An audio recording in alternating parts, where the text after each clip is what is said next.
Welcome in, college football fans, to another episode of the Fan Addict on the Fan Addict Sports Network. Man, it's your boy, Coach I. We are in here to talk Hurricanes taking on the Tigers. Got my guy here.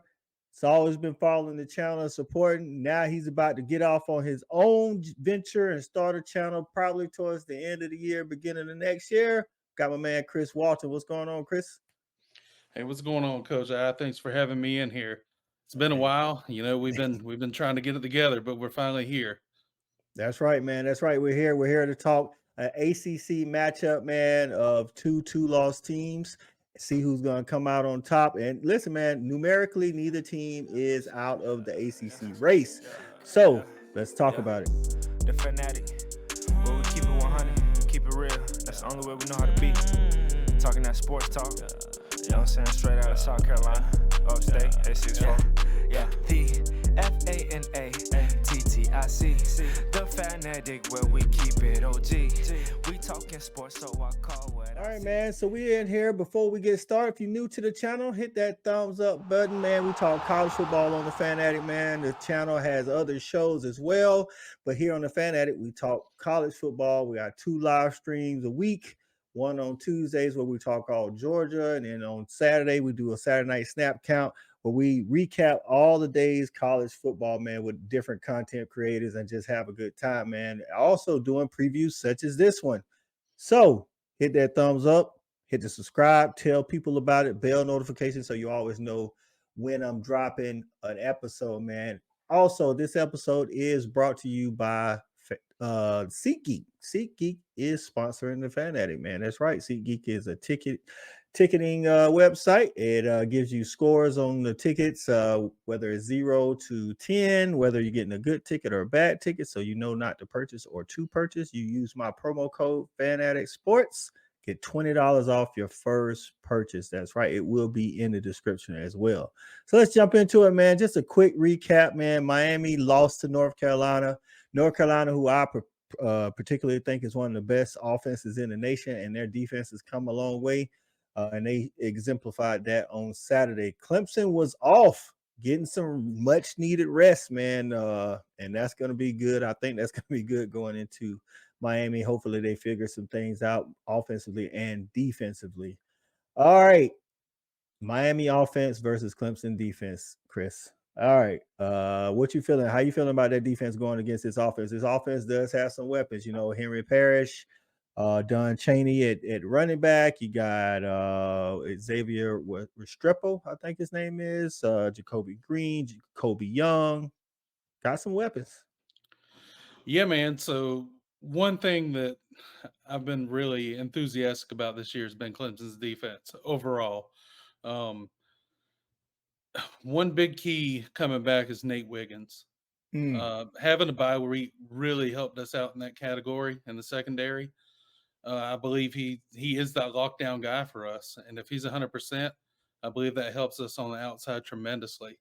I will say one weak spot that kind of flashed against Wake for Clemson's defense was Trotter and pass coverage, and that's a nightmare with Restrepo. Yeah. Now, listen, I've said, and I got a lot of Crimson fans, that I'm cool with, including you, but I've told some of them I've always preferred Barrett Carter because I felt like Barrett Carter was more athletic and can play in more of an open space. Trotter is more of the guy, in the box guy. And like you said, that could be a problem, but we'll see if Mario Cristobal can even take advantage of that, that mismatch, or if what's your guys' defensive coordinator name? Wes Goodwin. Wes Goodwin may even just make it so that he doesn't have to do that. Now that Nate's back, you got Makuba and you got Mickens. Mickens could actually take the tight end, and just depends on what the defensive calls. But that's a good call on Trotter there. Yeah, so we played a lot of 4-2-5 last week, or the last couple of weeks, because Wiggins was out. We needed more DBs on the field to help. I believe with Wiggins coming back, that brings Wade Woodaz back into the picture at linebacker. And in my opinion, he's a much better pass defender. So that may help us in the long run in this game Saturday. Okay. Yeah, I definitely think that can be the case. Like you say, you guys have been playing a lot of DBs. Jaden Lucas, the the young cat at DB, he's been getting a lot of playing time as well. But Nate Wiggins, I think, is the best of the corners when you're talking about the corners. I think your safeties are definitely solid. I've always been a Makuba fan. But again, they're going to be, like I say, Tyler Van Dyke is, 70% on the year. He's over 1,700 passing yards. Now he has thrown 6 interceptions. That's not a lot, 16 touchdowns. But, he can throw it to the other team, here or there. So it's going to be interesting to see if you guys get after the passer. I think on defense, man, the defensive line, you got young guys, Peter Woods and the guy TJ Parker? Yeah, TJ Parker. Man, TJ, actually, I know Peter Woods came in as the heralded recruit, but bruh, TJ Parker has been straight up balling on I that. 100% agree with you on that, Coach. So 100% agree. I'm interested to see how this defensive front holds up against, like I say, they got some formidable running backs as well. Harry Parrish Jr. averaging over 6 yards a carry. So we're going to see how Miami uses them. Now, on the other side, man, you guys, the defense, last year it wasn't what you wanted it to be, still was kind of decent. This year is getting back to where Clemson, normally likes their defense, but the offense, for me, it's been a roller coaster ride. I really don't know what I'm getting from the Clemson offense each week, man. What's one thing you might be worried about going against this Miami defense for the Clemson offense? The offensive line. They have struggled to get push all season. They've been getting beat, especially Mitchell Mays. He's been getting destroyed and blown up. And that's saying it lightly. If we can't run block and run the football, it's going to be a long day for us offensively. Cade's going to struggle. He's going to be looking for the quickest first route he sees open. He's not going to be able to go through his progressions and run the design plays. You're going to see stuff like these quarterback running back exchanges, the fumbles. That's coming off of the offensive line, not giving him time to start with. So it can be bad, but it can be good too. We got to have better offensive line play. That's where it starts for me. Yeah, and this defensive line and the defensive front, I would say, for Miami, they actually get after the quarterback pretty well. Double-digit sacks. Ruben Bain, Jerry Harrison Hunt. These guys can get after the quarterback, and I think another thing that I'm like you. The offensive line is where the main question is. Also, when you guys have a big play, not to shoot yourselves in the foot. I feel like my running backs, Will Shipley and Maffa, are doing the thing, especially Maffa. Maffa's been playing good this year, but then he'd have a time where he might, fumble the exchange or something like that, like the Duke game. I think stuff like that kills momentums on drives, man. Also, Tyler Brown had his freshman game, you would say freshman game, where he had those freshman mistakes the last time you guys were out on the field, but he's been a bright spot for that offense. Can he get going in the slot? And can Bo Collins help out on the outside? Man, you talk about, man, like you guys haven't had that outside threat pretty much since Justin Ross's freshman year, like not consistently anyway. Like, what are you feeling about the wide receivers this year? Yeah, like we talked about off camera the other day, I need to see Antonio Williams and Tyler Brown on the field at the same time, period. Period. Whichever one you want to put outside needs to be outside. It doesn't matter. But that needs to be figured out. It's only going to be better with them two on the field, not with only one on the field at the same time. And another emerging guy that has been at Clemson, it seems like forever, Troy Stellato. A lot of people forget he was a fairly high-rated 4-star coming out of high school. And he was, pretty heavily recruited to Ohio State. So if Heartline's recruiting you, you're not a bad receiver. You just got to get there and do it. And he's finally showing up and emerging, making plays. He's one of those 5 and in running the slant kind of receivers coming across the middle. That's what he does. And it's proven dividends. So getting him involved, and like you said, Bo Collins. I just need Bo Collins to make a few plays down the field a game and make some of those tough, contested, hard catches. That's right, man. I like to also see Brennan Steele get in the game a little bit more. I don't know if Miami's linebackers, like you kind of touched on with Trotter, I don't know if their strength is covering in the pass game and make them bring down a safety or a nickel to try to cover Brennan Steele. And maybe that does open up Bo Collins, because I actually think Miami's defensive backfield is pretty decent. So This is gonna be an interesting matchup going on the road. I wouldn't say it's a hostile environment per se, because I've never Yeah. watched a Miami game on TV, and I haven't been down to Coral Gables and gone to the stadium, but Hard Rock on TV just doesn't sound like a scary environment per se.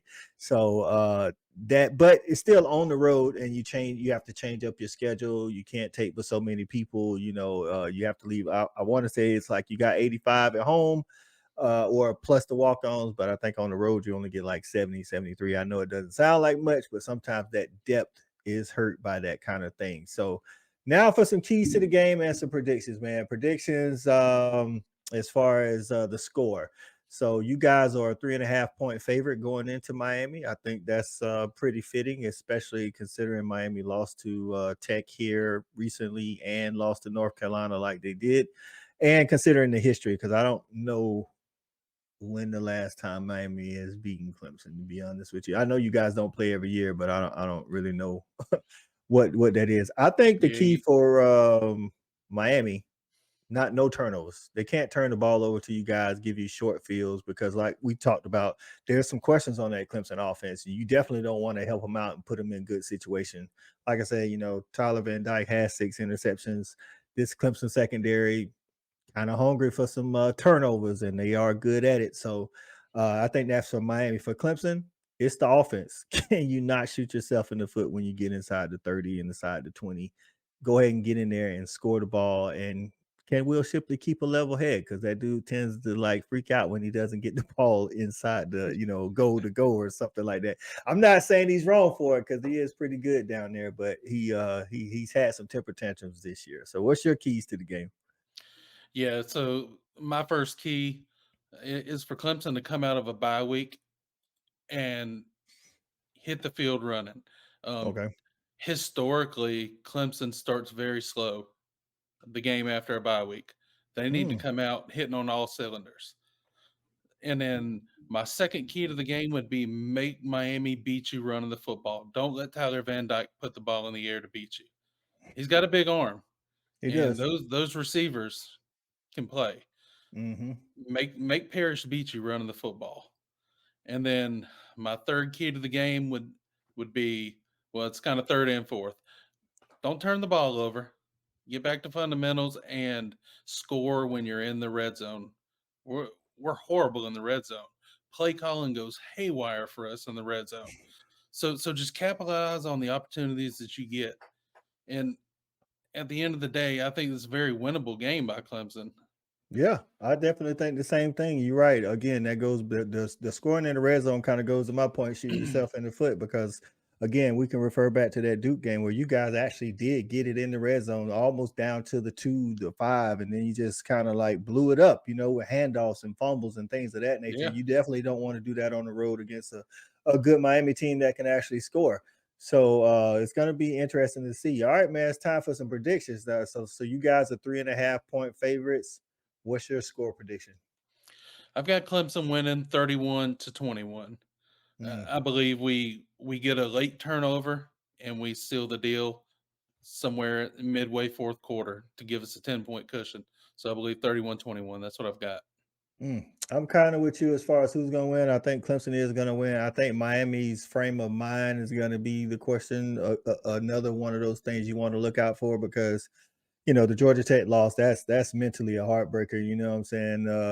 Not calling the let me tell you should have just nailed the ball. But hey, I'm gonna be honest with you. I watched the replay. I don't think it was a fumble, but I don't think you should have put that. Don't leave it in the Yeah. ref hands. And then you come off this loss to North Carolina. So sometimes when you have this thing going where you're undefeated, you're thinking you're right there, and then you take those 2 hits on the chin.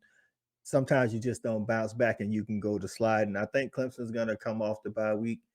It's going to be a close one, though. I don't know if it's going to be, I don't know if I'm going to see that much scoring. I'm saying Clemson 21-17. I think that's what it's going to be. I think you're right. I think you guys are going to try to force Miami to run the ball, which is going to take some time off the clock. That Clemson defense is pretty good. Again, it's going to be about who can score in the red zone, who can get to the red zone and score there in the red zone and not just field goals. So that's what I'm saying, Clemson 21-17.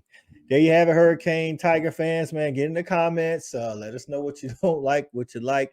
Hit that thumbs up, share the commentary and the video with everybody, man. And don't forget, if you're going to the game, if you don't have tickets, check it out on SeatGeek, promo code Fanatic Sports. If you're going, you might as well save $20 on your ticket using SeatGeek and use that $20 for something else, man. For my guy, Chris Walton, I'll call him C-Walt. He's going to be starting his own channel, 4th and Goal with Chris Walton. Look out for the content. He'll be on our channel talking Clemson, talking college football throughout the year. So, hey, tap in with us and stay with us and support Chris on his journey to get his channel started. For Chris Walton, this is Coach Out of Fan Addict. We out of here. Got it jumping like it's that valley. I call my dogs out the pound, let's go eat. Turn on the Fan Addict, let's have a debate. Who really hold down the Southeast from state to state? What team hungry gonna eat everything up off their plate?